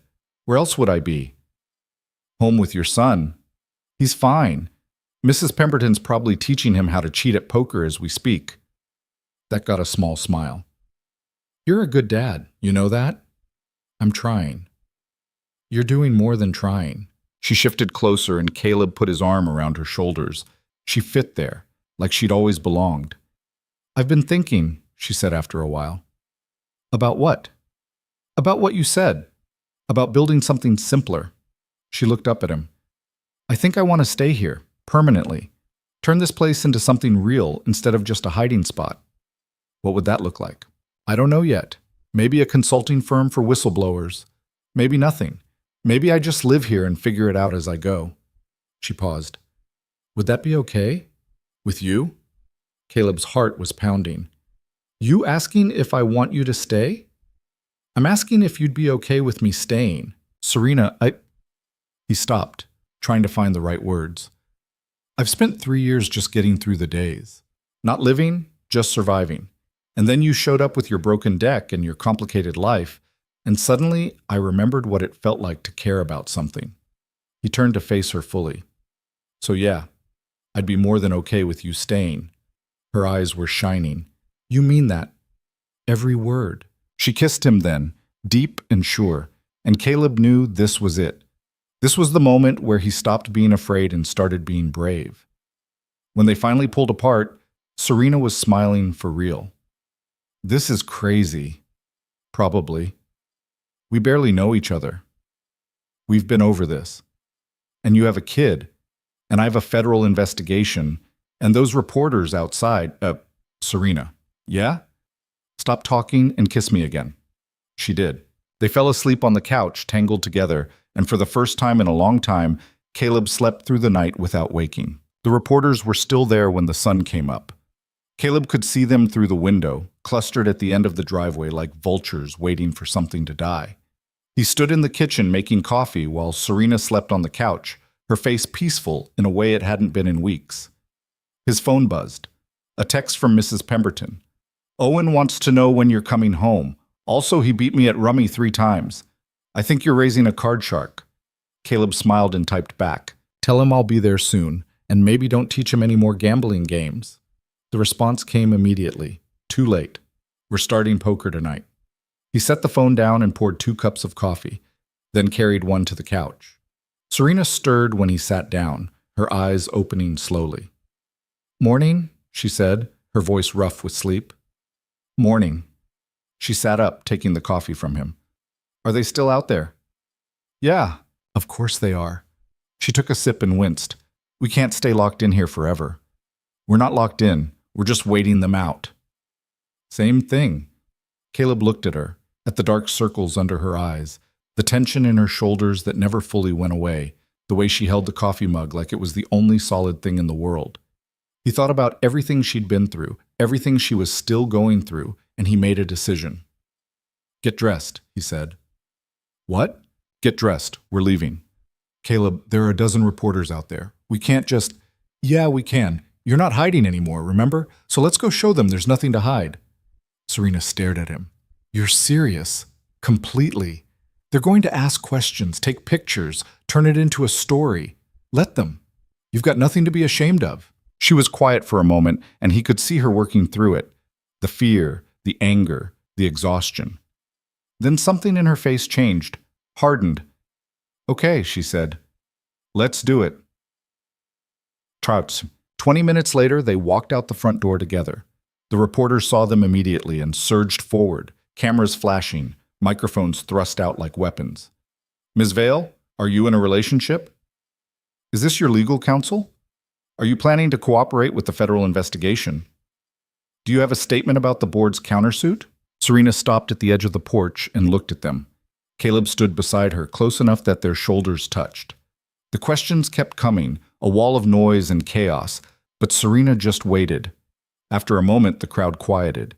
I have one statement, she said, her voice clear and steady. I told the truth. I provided evidence of fraud and corruption. And I'm not going to apologize for that, no matter how many lawsuits they file or how many of you camp outside my house. She paused. As for my personal life, that's none of your business. Now, if you'll excuse us, we're leaving. She walked down the steps and headed for Caleb's truck. The reporters followed, still shouting questions, but she didn't look back. Caleb climbed in beside her and started the engine. They drove through the crowd slowly, cameras pressed against the windows, voices muffled but persistent. When they finally made it to the main road and the circus fell away behind them, Serena let out a breath she'd been holding. That was terrifying, she said. You did good.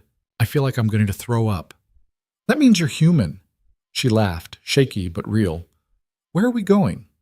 My place. I need to check on Owen, and you need to get away from all that for a while. Your place, right. She looked out the window. Is this the part where I meet your life?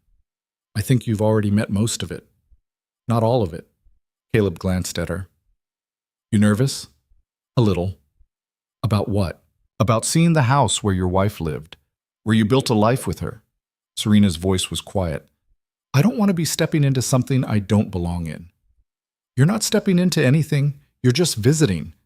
He reached over and took her hand. And for what it's worth, I think you belong just fine. She squeezed his hand but didn't say anything. They drove the rest of the way in silence. The house looked smaller than Caleb remembered. He'd lived there for almost 10 years, but seeing it through Serena's eyes made him notice things he'd stopped seeing: the peeling paint on the shutters, the overgrown garden, the driveway that needed repaving. It's not much, he said as they pulled in. It's home. Owen came bursting out the front door before Caleb could turn off the engine. Mrs. Pemberton followed at a more reasonable pace, wiping her hands on a dish towel. Dad! Owen skidded to a stop when he saw Serena getting out of the truck. You brought her! Try not to sound so excited, Caleb said. I am excited. Hi, Serena. Hi yourself. Mrs. Pemberton reached them, giving Caleb a look that said they'd be talking later. I made breakfast. There's plenty if you're hungry. Thank you, Margaret, Caleb said. We really appreciate you watching him. Anytime. You know that. She turned to Serena. It's nice to meet you properly. Owen talks about you constantly. Serena smiled. All good things, I hope. Mostly, though he did mention you're on TV a lot. Yeah, well, that's not by choice. They went inside and Caleb watched Serena take in the living room. The worn couch, the toys scattered across the floor, the pictures on the mantel. She stopped in front of one, a photo of Caleb and his wife on their wedding day. They looked young and happy and impossibly naive. She was beautiful, Serena said quietly. Yeah, she was. What was her name? Kate. Serena nodded and moved on to the next picture, this one of Kate holding baby Owen in the hospital. Caleb came to stand beside her. I don't talk about her much, he said. Not because I don't want to, just because it's hard. You don't have to talk about her with me. I know, but I want to. He looked at the picture. She was funny and patient, and she could fix anything, cars, computers, whatever. She used to joke that she married me because I was the only thing she couldn't fix. He smiled, but it hurt. When she got sick, she made me promise I wouldn't stop living, that I'd keep going for Owen's sake. He looked at Serena. I kept that promise for 3 years, but I wasn't really living. I was just going through the motions. And now? Now I'm trying to do better. Serena reached up and touched his face, gentle and careful. She'd be proud of you. I don't know about that. I do. Owen appeared in the doorway. Are you guys going to be weird all day, or can we eat breakfast? Caleb laughed. We're coming. Breakfast was loud and chaotic in the best way. Owen talked nonstop about his week, about school and friends, and the stray cat that kept showing up in the yard. Mrs. Pemberton tried to maintain some sense of order, but eventually gave up and just let the kid go. Serena sat at the table listening, asking questions, laughing at Owen's stories, and Caleb realized with a strange jolt that she fit here, in this house, with this life, like she'd always been part of it. After they ate, Mrs. Pemberton excused herself, giving Caleb another one of those looks that meant they'd definitely be talking later. Owen dragged Serena outside to show her the treehouse Caleb had built 2 summers ago, and Caleb followed, watching them climb the ladder together. This is so cool, Serena said, looking around the small wooden structure. Did your dad build this? Yeah, it took him forever. It's really good work. He's really good at building stuff, not so good at cooking. I heard that, Caleb called up from the ground. Owen grinned and leaned over the railing. It's true, though. Doesn't mean you have to say it. Serena laughed, and the sound carried across the yard, bright and clear. Caleb stood there watching her with his son, and he thought about Kate's promise, about not stopping, about actually living instead of just surviving. He thought maybe he was finally figuring out how to do that. Later that afternoon, after Owen had exhausted himself playing and gone inside to watch TV, Serena and Caleb sat on the back steps. The yard was quiet except for birds and the distant sound of a lawnmower somewhere down the street. Your son is great, Serena said. He likes you. I like him too. She leaned back on her hands. This is weird, right? Us sitting here like this is normal? Yeah, but good weird. Good weird, she repeated. I'll take it. Caleb's phone buzzed. He pulled it out and saw Richard's name on the screen. It's your lawyer. Probably telling me I made a mistake this morning. You want me to answer it? No, I'll deal with it later. She took the phone from him and set it on the step. I'm tired of letting other people's emergencies run my life. That's new. A lot of things are new. She looked at him. I talked to the federal investigators again yesterday. They're moving forward with the case. Indictments are coming in the next few months. That's good. It's something. Doesn't change the fact that I'm still facing civil suits. The board's lawyers are trying to bury me in paperwork, hoping I'll just give up. Are you going to? No. But I'm also not going to let it consume me anymore. She pulled her knees up to her chest. I've spent the last 6 months fighting, and I'm going to keep fighting, but I'm also going to live. Because if I don't, then they've already won. Caleb nodded. Sounds like a good plan. It's terrifying. Most good plans are. She smiled and rested her head on his shoulder. They sat like that as the sun moved across the sky, casting long shadows across the grass. After a while, Owen came outside and squeezed between them on the step. What are you guys doing? Just sitting, Caleb said. That's boring. Sometimes boring is good. Owen thought about that. Are you and Serena dating? Caleb felt Serena tense beside him. Where'd that come from? You keep looking at each other weird, and Mrs. Pemberton says you're smitten. Smitten. That's what she said. I asked what it meant, and she said I'd understand when I'm older. Owen looked up at both of them. So are you? Caleb looked at Serena. She looked back at him, and there was a question in her eyes. Yeah, Caleb said. I think we are. Cool. Does that mean Serena's going to come over more? Maybe. Would that be okay with you? Owen shrugged. Yeah, she's nice, and she doesn't treat me like a baby. High praise, Serena said. I mean it. Most adults are boring. You're not boring. Thank you, I think. Owen stood up and brushed off his pants. Can we have pizza for dinner? We had pizza 2 days ago, Caleb said. So? So we need to eat vegetables sometimes. Pizza has tomato sauce. That's a vegetable. That's not how it works. Owen groaned and went back inside. Serena was laughing, and Caleb found himself laughing too. He's something else, she said. That's one way to put it. You're really good with him, you know, even when you think you're not. I'm just doing my best. That's all anyone can do. They stayed outside until the air started to cool and the mosquitoes came out. Then they went inside and Caleb made dinner, not pizza, much to Owen's disappointment, and the three of them ate together at the table. It felt natural, easy, like they'd been doing this for years instead of weeks. After dinner, Owen fell asleep on the couch again, and Caleb carried him up to bed. When he came back downstairs, Serena was standing at the sink washing dishes. You don't have to do that, he said. I know, but I want to. He came up behind her and wrapped his arms around her waist. She leaned back against him, and they stood like that while the water ran and the dishes clinked together. I think I'm falling in love with you, Serena said quietly. Caleb's heart stuttered. You think? Okay, I know. I'm falling in love with you. She turned around to face him. Is that okay? Is it okay? Serena... He cupped her face in his hands. I'm already there. I've been there for weeks. I was just too scared to say it. Her eyes filled with tears. Really? Really? She kissed him then, hard and desperate, and Caleb kissed her back with everything he had. When they finally broke apart, both of them were breathing hard. Stay tonight, he said. Stay here. I don't have any clothes, or a toothbrush, or...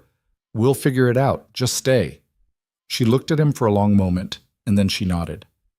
Okay. Yeah. I'll stay. That night, lying in bed with Serena curled against his side, Caleb thought about how strange life was. How you could spend years locked in grief, convinced that part of your life was over, and then someone came along and reminded you that the story wasn't finished yet, that there were still chapters to write. He thought about Kate, about the promise he'd made her, and he thought maybe she'd be okay with this. Maybe she'd be happy that he'd finally stopped just surviving and started living again. Serena stirred beside him. You awake? Yeah. What are you thinking about? How we got here? Regret? No, the opposite of regret. She propped herself up on one elbow, looking down at him in the dim light from the window. I never thought I'd end up in a small town dating a carpenter with a kid. That wasn't the plan. What was the plan? I don't know. Build an empire. Change the world. Die alone in a corner office. She smiled. This is better. Even with all the reporters and lawsuits and chaos, especially with all that. Because at least it's real. She traced a finger along his jaw. You're real. Owen's real. This is real. Caleb pulled her down and kissed her. I love you. I love you too. They fell asleep like that, tangled together, and Caleb didn't wake up once the whole night. The next few weeks passed in a blur of motion. The federal investigation moved forward, indictments were filed, and 3 more board members resigned.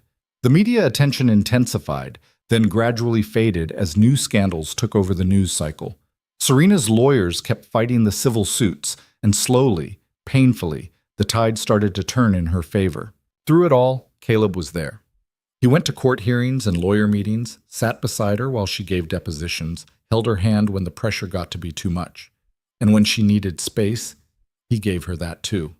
Serena started spending more time at Caleb's house than most nights. Then she stopped going back to the estate except to pick up clothes and check her mail. Owen adjusted faster than either of them expected, accepting her presence like it had always been inevitable. One Saturday morning in early fall, Caleb woke up to find Serena and Owen in the kitchen making pancakes. Or trying to. There was batter on the counter, flour on the floor, and Owen was wearing most of the chocolate chips. What's happening here? Caleb asked. We're making breakfast, Owen said proudly. It looks like a disaster. Disasters can be delicious, Serena said, flipping a pancake that was definitely burnt on one side. Caleb poured himself coffee and sat down to watch. They worked together. Serena patient when Owen dumped too much batter in the pan, Owen serious as he tried to flip pancakes without dropping them. It was messy and chaotic and absolutely perfect. When they finally sat down to eat, the pancakes were, in fact, delicious despite being slightly burnt. Serena looked at Caleb across the table and smiled. It was the kind of smile that said she was happy, really happy, maybe for the first time in years. What? She asked when she caught him staring. Nothing, just looking. At what? My family. The word hung in the air between them. Owen looked up from his pancakes, and Serena's eyes went wide. Your family, she repeated. Yeah, if that's okay.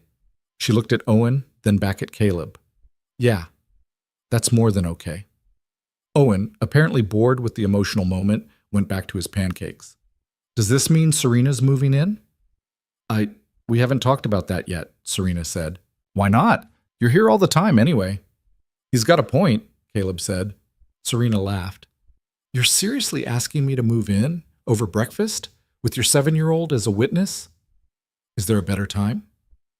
I don't know. Maybe when I'm not covered in pancake batter? You look good covered in pancake batter.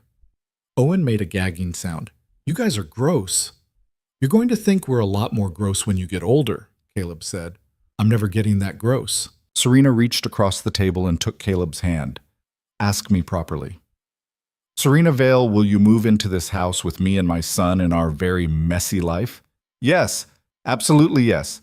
Owen cheered and raised his glass of orange juice like he was making a toast. To Serena moving in. They clinked glasses, and Caleb thought about how far they'd all come.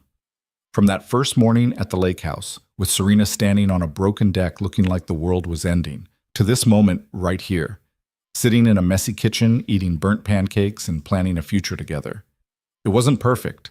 It was still complicated and messy and full of unknowns, but it was real. And real was enough. The final hearing for the civil suits happened in October, just as the leaves were starting to turn. Serena had been preparing for weeks, going over documents with her lawyers, practicing her testimony, trying to steel herself for whatever was coming. Caleb took the day off work and drove her to the courthouse. Owen stayed with Mrs. Pemberton, who'd promised to keep him distracted with card games and baking projects. The courtroom was smaller than Caleb expected, and colder. Serena sat at a table with Richard and two other lawyers, and across the aisle sat the board's legal team, 5 men in expensive suits who looked at Serena like she was something to be scraped off their shoes. The hearing lasted 4 hours. Lawyers argued motions and precedents and things Caleb barely understood. Serena sat through it all with her back straight and her face calm, only her hands clasped tight in her lap betraying her nerves. When it was finally over, the judge announced she'd issue her ruling in 2 weeks. Everyone stood, and the board's lawyers filed out quickly, not making eye contact with anyone. Richard shook Serena's hand and told her she'd done well, then gathered his papers and left her alone with Caleb. "How do you feel?" he asked. "Numb? That's probably normal. 2 more weeks of waiting, 2 more weeks of not knowing." She pressed her hands to her face. "I'm so tired, Caleb." "I know. I just want it to be over." "It will be. One way or another, it'll be over soon." She lowered her hands and looked at him. "What if I lose? Then we figure out what comes next." "It's not that simple."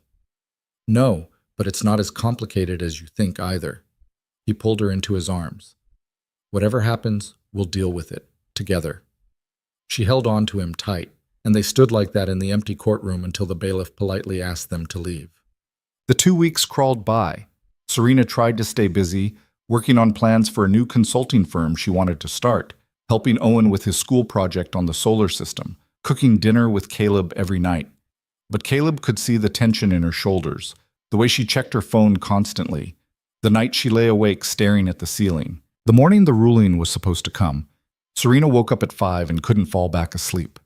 By 6, she was pacing the kitchen. By 7, Caleb had given up on sleep too and was making coffee. "It's going to be fine," he said for the 10th time. "You don't know that." "No, but I believe it." "Based on what?" "Based on the fact that you're the bravest person I know, and the truth is on your side, and those things have to count for something." She stopped pacing and looked at him. "What if they don't?" "Then we figure out plan B." "There is no plan B." "There's always a plan B." The phone rang at 9:30. Serena stared at it for 3 rings before answering, and Caleb held his breath while she listened. Her face gave nothing away. No emotion, no reaction, just careful, neutral attention. When she finally hung up, she didn't move. "Serena? We won." "What?" "We won. The judge ruled in my favor. All the civil suits are dismissed. The board's countersuit is dismissed. It's over." Her voice was flat, like she couldn't quite process what she was saying. "It's actually over." Caleb crossed the kitchen in 2 strides and pulled her into his arms. She stood stiff for a moment, and then she collapsed against him, her whole body shaking. "It's over," she said again, and this time it came out as a sob. He held her while she cried, all the fear and stress and exhaustion of the past 6 months pouring out at once. When she finally pulled back, her face was red and blotchy and streaked with tears, and Caleb thought she'd never looked more beautiful. "You did it," he said. "I can't believe it's actually over." "Believe it," she laughed through her tears. "What do I do now?" "Whatever you want." "I don't know what I want." "Then we'll figure it out together." Owen appeared in the doorway, rubbing sleep from his eyes. "Why's everyone crying?" "Happy crying," Serena said. "The good kind." "That's a thing?" "Yeah, it's definitely a thing." Owen came over and hugged both of them, and they stood in the kitchen as the sun came up through the windows, 3 people who'd found each other in the middle of chaos and somehow made something that worked.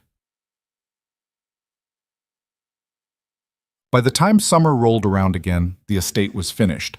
Not just the deck, which had been done for months, but the whole property. Serena had hired contractors to fix the roof and paint the house and restore the gardens. The inside got gutted and rebuilt, walls torn down to make open spaces, windows replaced to let in more light. It didn't look like a hiding place anymore. It looked like a home. Serena split her time between the estate and Caleb's house, unable to commit fully to either and not quite sure where she belonged. Then one night in July, sitting on the deck she'd hired Caleb to rebuild almost a year ago, she made a decision. "What if we all moved here?" she said. Caleb looked up from the book he was reading. "To the estate? Yeah, there's plenty of room. Owen could have his own space. We could fix up one of the outbuildings for your workshop." She was talking faster now, excited. You could still take jobs in town, and I could run my business from here, and we'd have the lake and the space and base. Serena. What? Are you asking me to move in with you? She blinked. I guess I am. Then yes. Really? Just like that? Just like that. He set down his book. I think Owen would love it here. And honestly, I think I would too. You'd give up your house? The place you lived with Kate? That house was important to me. But it's also full of ghosts. He took her hand. I'm ready to build something new. With you. Serena's eyes filled with tears. I love you so much. I love you too. They told Owen the next day. He thought about it for exactly 3 seconds before asking if he could have the room with the big window that overlooked the water. They moved in 2 weeks later, the three of them plus an absurd amount of boxes and furniture and Owen's growing collection of rocks. The first night in the new house, they ordered pizza and ate it on the deck while the sun set over the lake. Owen fell asleep on a pile of cushions, exhausted from running around all day, and Caleb and Serena sat together watching the stars come out. This is weird, right? Serena said. That this is my life now? Good weird? The best weird.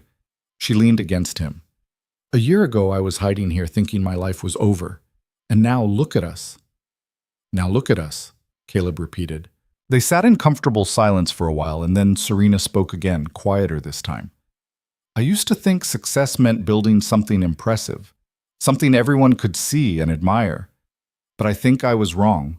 She gestured at the house, at Owen sleeping peacefully, at Caleb beside her.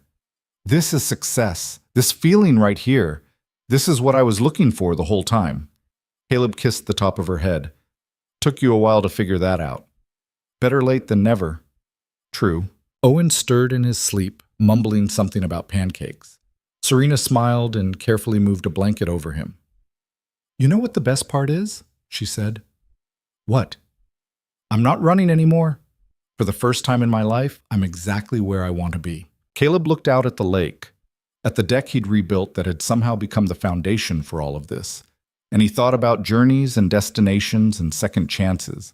He thought about Kate and the promise he'd made her and how he'd finally kept it in a way he never expected.